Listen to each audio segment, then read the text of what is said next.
Hey, how's it going, guys? I think I'm figuring it out. I think I am simultaneously on Zoom and Facebook, which feels pretty cool to me. Zoom, Facebook. Yesterday was not my favorite day in the world of technology. It was being a real big jerk to me, no matter what I tried to do. So I wonder, let me see. So we should have a chat area. I'm going to go ahead and allow you guys to be, well, we'll have a chat and then we have a Q&A. So if you guys can hear me, I see you, Solmaz. I see you, Amanda. I'm super excited you're here. Thank you for being here. Go ahead. Oh, look, here's what I can do with you. I can allow you to talk to me. Hey. That's exciting. Hello. Hey, great to connect Hi. live. Hello. Me navigating the technology, I would assume that it's rather hilarious on the other side, but it's just definitely not my strong suit. But grateful that I can do it and connect with you here. So, how's your day so far, both of you? Well, a whole bunch of smoke rolled in where I live, so it's not great. Oh, I'm sorry. I can see the haze up here on Mount Hood right now outside of my shop, and it's supposed to get worse. How's it down by you, Amanda? It's pretty hazy. We woke up to some really dense fog with a nice dense fog advisory, and it just started burning off about an hour and a half ago. It's pretty hazy outside, but Yeah. no blue sky. It's kind Yeah. of weird. Man, what a wild time on the West Coast. I see Trish is here. Hey, Trish, how's it going? Hi. Good to see you on here. I was just laughing to Solmaz and Amanda who are on here that it's funny for me to navigate technology. I know, me too. I think a lot of us have had this problem, so that's what I land with. Like, okay, I'm not the only one learning this kind of thing. So let me just check on Facebook, which yesterday it didn't seem like it wanted me to connect, but I think we did. I think I saw Terry over there.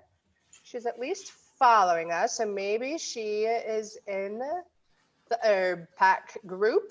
But I think I'm going to get everybody's general consensus on this issue, but I might ultimately just start doing all of these in Zoom because it's just so much easier. And then I can post it to Facebook and obviously send it through to the whole crew. So I think that's what I'm going to do right now is just focus here on Zoom. So if you are watching me on Facebook, I'm going to answer all the questions that I had submitted to me. And then I am also going to send the recording to you.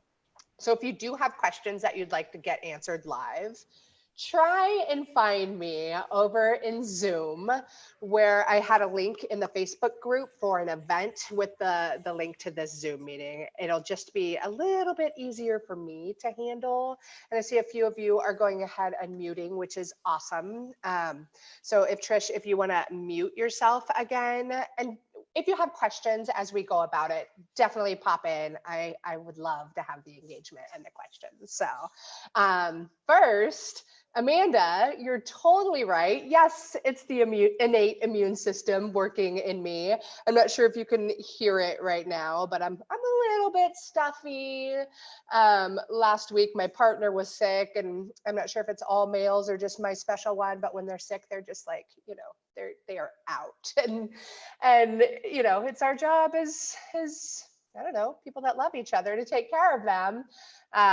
But I saw he was sick. So I started making sure that I got elderberry syrup into my body, which we're definitely going to talk about more as the course goes on. I'm going to do a pretty good deep dive into elder, the whole shrubbery with you. I'm pretty excited about it. So I've been downing elderberry syrup like mad. And then Trish, I found out that Tanya was sick too. And sounds like she got it pretty bad. And then I woke up a couple of nights ago just having like a super runny nose, like runnier than I usually would have with a stuffy or congested nose. Just almost seemed like water just suddenly was dripping out of my nose. But I asked you guys what part of the immune system that was, and it's definitely the innate immune system. It's that mucosal tissue producing the mucosa to trap all of the pathogens and say, get the heck out of her body. And I am feeling a little bit of inflammation, another part of that immune system going on in my respiratory tract as well. So nice. I'm glad you did that without looking at your notes. So I did get a few other questions from you guys. I'm excited to go through them and answer. Trish, before I get into these questions, I just wanted to thank you for that great feedback on the worksheets and them not being very visible. Honestly, I was very late in putting everything together, and Tanya does a lot of the prettifying of things for me now, which is super exciting to have somebody else help me along this journey. For 9 years, I've run Mountain Mel's all in this big old head, and that's just not sustainable. So I'm grateful to have Tanya around, and I will definitely, hey, there's Tanya right now. Awesome. Hey, welcome. I will definitely make sure that we have easier to read slides. Totally my fault on those ones. I'm going to go on the same thing with the immunologist situation. I'm an herbalist, not a graphic designer. But let's move into a few of the questions that have come up. Candy had a question. She made fire cider earlier this year. She strained it and it's still in her pantry. She wants to know if it's still good and how much to take at each time. So I'm going to say if it was earlier this year, I'm going to go out on a limb and say absolutely, it is still good. I make fire cider. When I do, I keep it, gosh, until it's gone. And I've had fire cider that is up to 2 years old and then some. So yes, it's still going to be good. The cider itself acts as a great preservative, and hopefully you've gotten some of the honey in there as well to come on as another great preservative. So it's going to last a very long time. Another way to make sure that your fire cider does last for a long time is to ensure that it's kept in a cool, dark space. It does not have to be your refrigerator. I've never kept mine in the refrigerator, but if that's how you want to go, it's probably absolutely not harmful in that department. And try and ensure that you're not getting too much air to that apple cider vinegar part, because it can start to smell a little funky. And I'm also going to say this is very much a folk remedy. So very effective folk remedy. So when I say folk remedy, don't take that as if like, oh, whatever, it's child's play, it doesn't work. That means it's still going to be very effective, but don't let it get a lot of air. So as you're drinking it down, if you've got a huge jar of it, you might want to consider just condensing it down into smaller jars as you see fit and see the room in there. I was going on another path on fire cider for a moment, and I seem to have lost my train of thought. My daughter's in the shop with me, and she's ridiculously cute and sometimes sidetracks me. So sorry about that. Fire cider, its longevity. Another thing that I have learned, I always make fire cider with fresh ingredients, but just to be mindful of the water content in your fire cider. So if you are using fresh ingredients, you're going to have more water content. That can shorten the duration of your fire cider, but for me personally, I have never found it to be a problem. And that's another thing. That's where I was going to go with this. One of the best testers for you to see if your fire cider is good or not is to smell it. Does it smell good? I mean, I know it's apple cider vinegar, which doesn't really smell good anyways, but you can smell rancidity and you can smell foul taste and flavor. And if it's at that point, then ditch it. But other than that, it lasts for a very, very long time. That vinegar really holds the minerals and nutrients and vitamins and other medicinal benefits of the plants you've put in there. So on that note, Solmaz reached out and she said that she put the honey in the jar of cider as she was putting all of the ingredients into it as well. And just wanted to know if that was okay. So my response was, yes, that is okay. And you may want to consider adding more honey after you strain it out, just to keep that sweetness and to happify your taste buds, because always remember, if the taste buds aren't happy, nobody's happy. So we want you to be able to bring this medicine into your body because it doesn't work as well as just setting it on the shelf. So I have reached a point where I can just think and touch certain herbs and feel their healing benefits. And whether that's magic or not, or just the power of having an intricate relationship with various plants, I don't know. It's beautiful and I'm fortunate for it though. So Solmaz also asked if she can store it on the counter for a few weeks or if it needs refrigeration. And just like I was responding to Candy's question as to how long she's had hers around, you can absolutely store it on your counter. If it's really hot in your house, I would maybe consider refrigeration. You can put it into a cupboard. It prefers a darker area, as you'll find with all herbal remedies that I chat with you about, because the sun and the light in your herbal remedies is going to just kind of deplete and deteriorate their medicinal benefits. So dark glass, that's why you see tincture bottles and other remedies in dark glass, just to protect the herbs there. So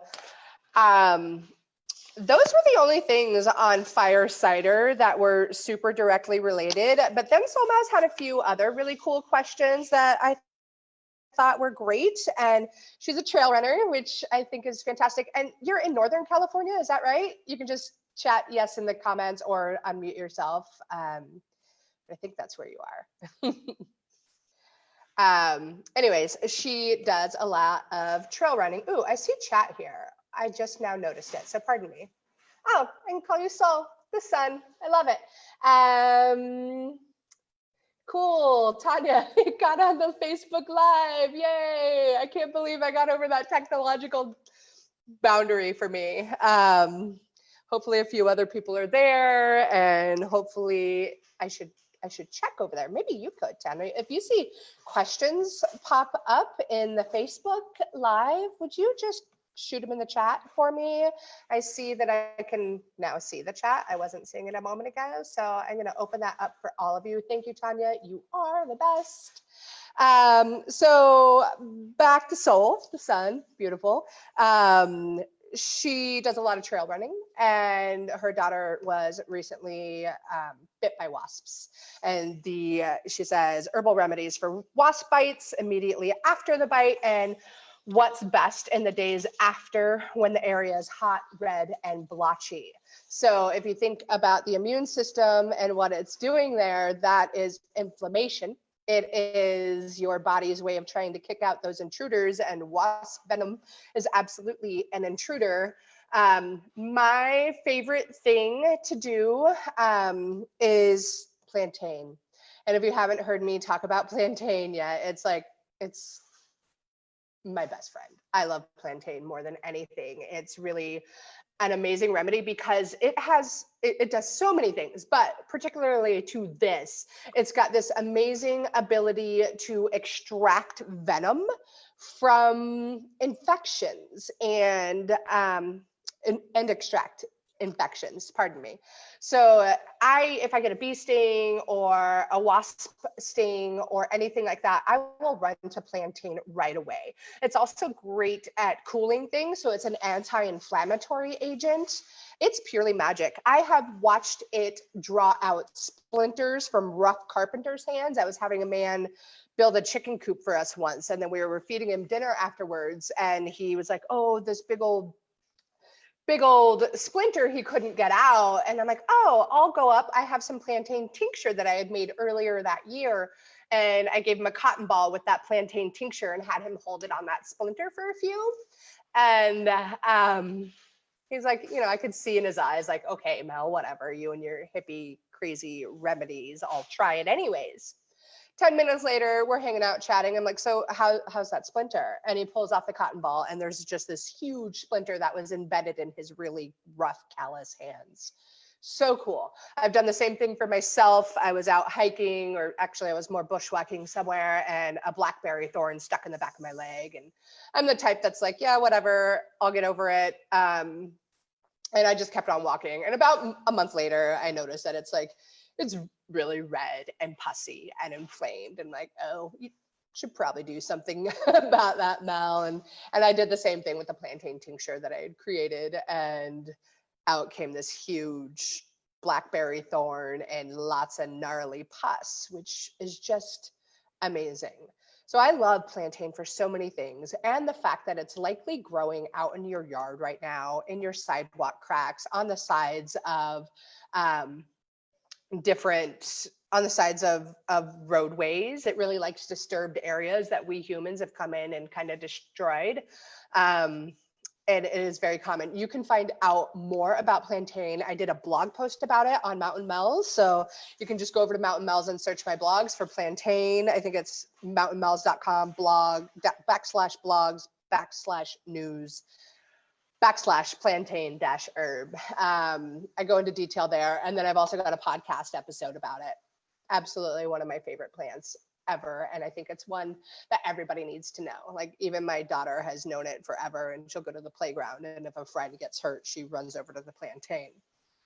Mind you, when you're running over to the plantain at the playground, think about the dogs that might have peed on the plant that you're trying to use. Just a good thing to know. Hey, Terry, I hear that you are over in the Facebook group for the live. I'm excited you're here. I'm having my own personal technological difficulties in getting to both of them, but if you have any questions, just let me know. You can type them in the comments there, and Tanya's gonna help me out and answer questions for you. So I'm glad you're here. I'm going to go back to the wasp bites and grab out your pen and paper, because I'm going to share a few recipes that could be incredibly effective. I'm going to backtrack for a moment on that plantain. I make a tincture each year because I know it's such good medicine for so many different things. It's great for mouth infections. It's great for the stings. It's great. It's so powerful at drawing things out. And it's a relative of psyllium. If anybody knows what psyllium is, it's something that they'll put in, like, is it Mucinex or some laxative? Well, psyllium is a bulk laxative agent. So it goes into your body and has the ability to extract 10 times its weight in toxins from your body. Psyllium and plantain are the same family and friends. So plantain is the jam. So some specific recipes that I have for you. Oh no, I'm sorry.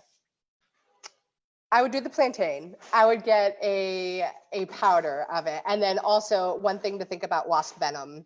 The specific recipes are coming up for your next question, Saul. But one thing to think about wasp venom is it's very alkaline. So the acidity of apple cider vinegar or lemon juice are going to go a long way over there. So you could use that in conjunction with a little bit of plantain. Or you could also maybe get a little bentonite clay or activated charcoal and the apple cider vinegar. And if you can find some plantain and put that all together, and that's gonna really do a great job as being a drawing agent of getting that out of there. So another question was an herbal remedy for poison oak. Definitely start with washing gently with soap and water if you can. Actually, scratch that. The start, if you know where you got your poison oak and you're like, it's over there, first, start to identify that plant as you're out trail running and stop running into it. Second, look for jewelweed. So the Latin name for jewelweed is Impatiens capensis, IMPATIENS CAPENSIS. So as we talk about herbs and we talk about common names and Latin names, it's very important to know the Latin name, because a common name can go and be so many different plants. And I would just encourage you to look up jewelweed. Go ahead and Google it. And once again, the Latin name for it is IMPATIENS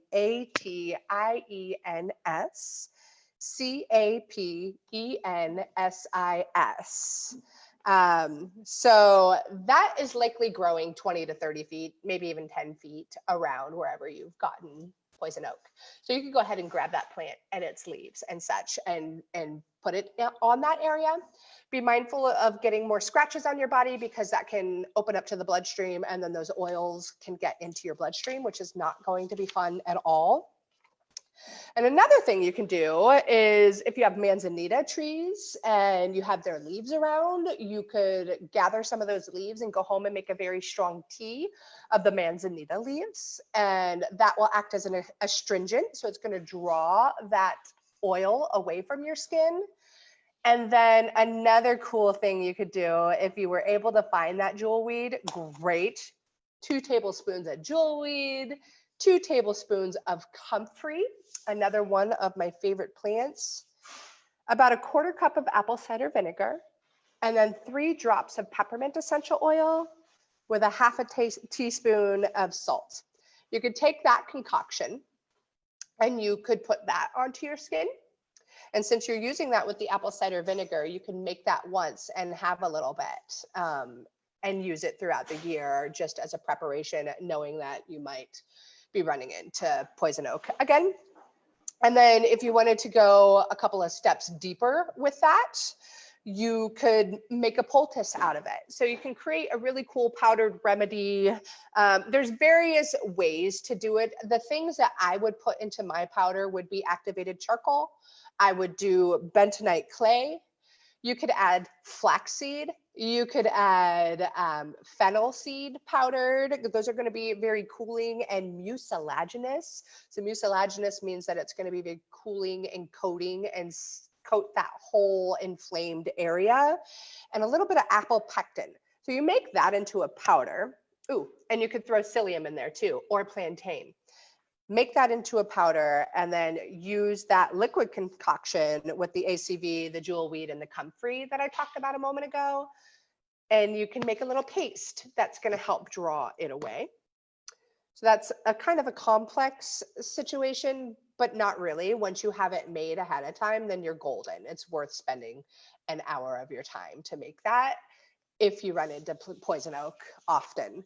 And another thing that would be simple to do is just to make yourself that oat bath with about 4 drops of lavender, 4 drops of peppermint essential oil, 4 cups of ground oats. If I'm doing a bath, I really like to put the oats into like a muslin bag so I don't ruin my whole bath. And then you can actually take those oats and use their cooling attributes specifically on a location that you're dealing with poison oak. And then I read up on another really great remedy from one of my favorite herbal medicine making teachers. James Green is his name. He's pretty amazing. And he says to do a very strong tea of mugwort, which is Artemisia vulgaris, Artemisia vulgaris, Artemisia vulgaris or mugwort, and horsetail, which grows readily all over the place up here in the Pacific Northwest, especially in the springtime. Horsetail's Latin name is Equisetum arvense, Equisetum arvense.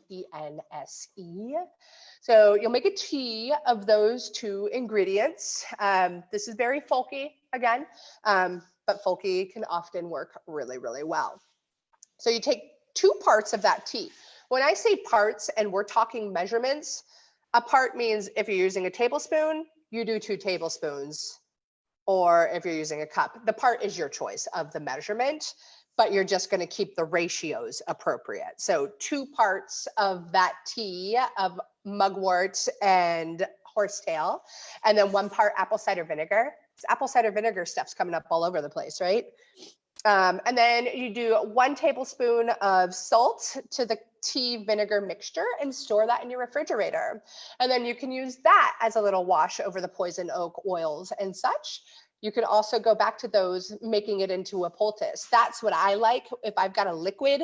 Like a wash is nice, but the poultice with the bentonite clay or activated charcoal is going to help all, like if you if you take the powder and you turn it into a paste with these liquid concoctions I'm telling you about, it just helps for all of that medicine to stay in the same place. because if you wash it, it washes away really quickly. Still effective, but I like a poultice.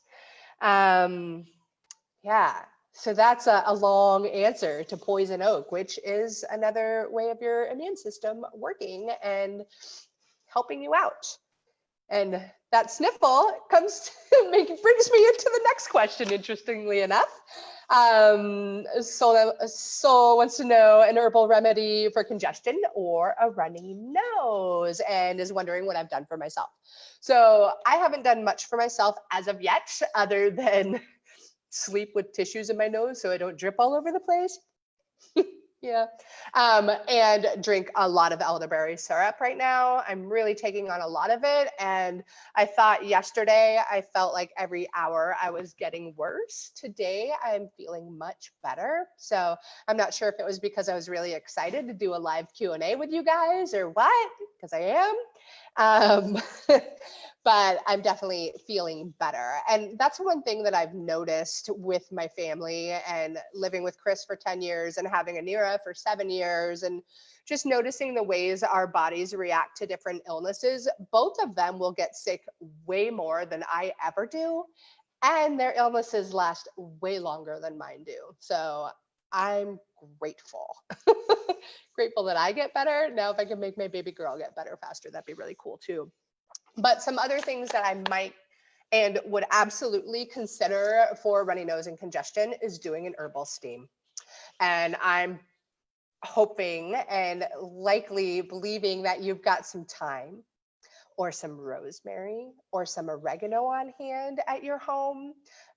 Sol, I know you love to cook amazing foods. By the way, if you guys are into great food, she's got quite a few awesome recipes on Runner's World that look amazing, worthy of checking out. And if you want to put the link to that in the chat, I'm sure nobody in this group would cry about it. No pressure though. So yeah, I would do a little herbal steam. Grab the most aromatic herbs you have in your house. If you're lucky to have peppermint around, awesome. When I say aromatic, that means it's a super fragrant plant and it's going to do a really great job just with those scents like aromatherapy of getting into your body and your nasal passages. So if you take those herbs just dried from your kitchen cabinet and you put them into a bowl and pour some hot water over it and drape a towel over your head and just breathe that stuff in, it creates an amazing herbal steam.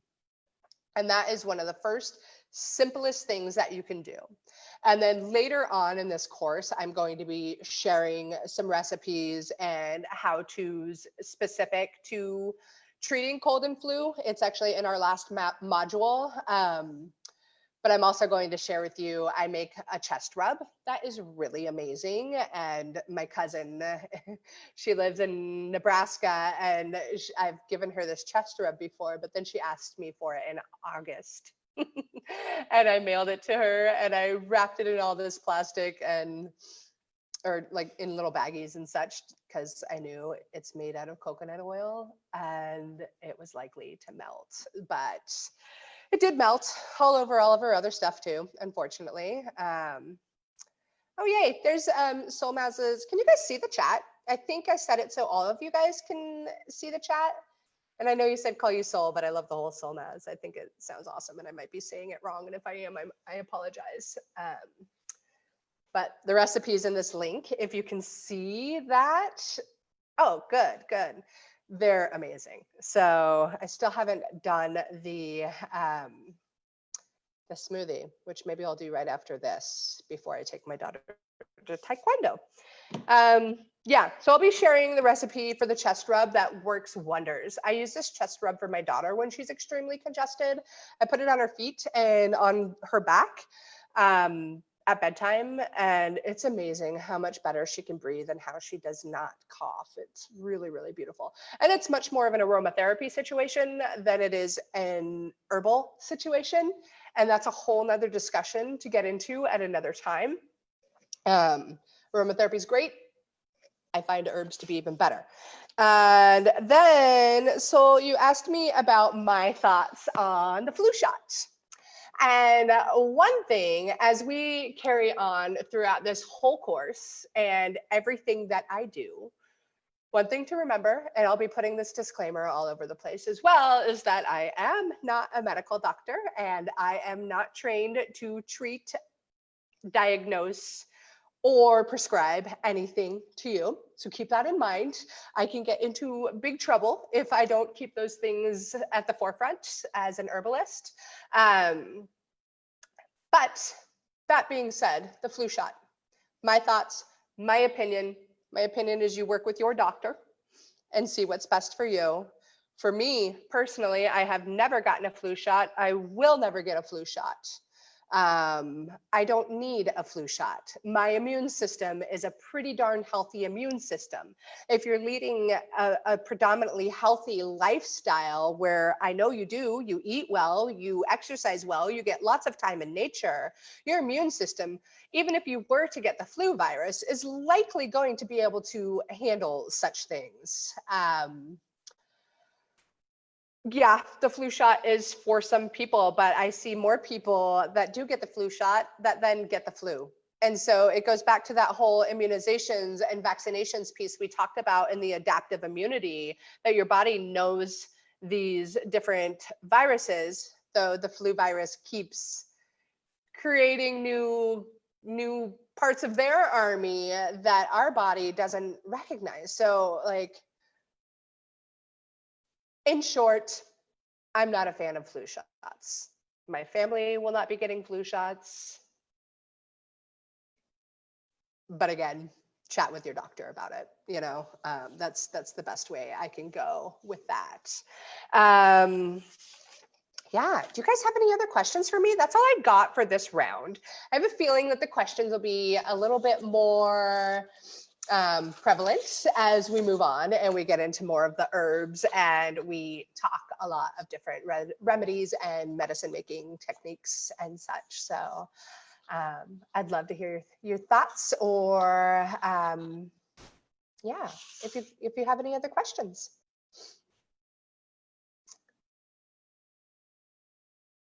Or if you're still here. So those were the ones that I got emailed to me or sent to me in one way or another. So hopefully I have addressed a few of the concerns or thoughts that you maybe had or didn't know you had. Yeah, that's my hope and intention. And if I don't hear any questions now, I will just go ahead and wish you all an amazing Thursday. Ooh, one thing I did want to touch base on, and I'm going to touch base on this again in email, but I may change. Hey, thanks, Amanda. I may change next week's Thursday to either Friday or Wednesday. I'm going to get all of your feedback, but next Thursday is my birthday. And I didn't think about that at all when I scheduled Thursdays. So I was like, Thursdays are perfect. Oh, wait. But I love coming and doing these Q&As with you. So it wouldn't hurt my feelers to do something really great like that with you guys for my birthday. Awesome. Thanks, guys, so much. Hey, thank you. I'm, going to be 42. I like the 40s so far. They're great. Cool. I'm really grateful you guys all showed up, and let me know if there's anything in particular you want to hear about as the course goes on. I see there's a question here in the Q&A. Yeah, Trish, I will post these recipes in the announcements within the course.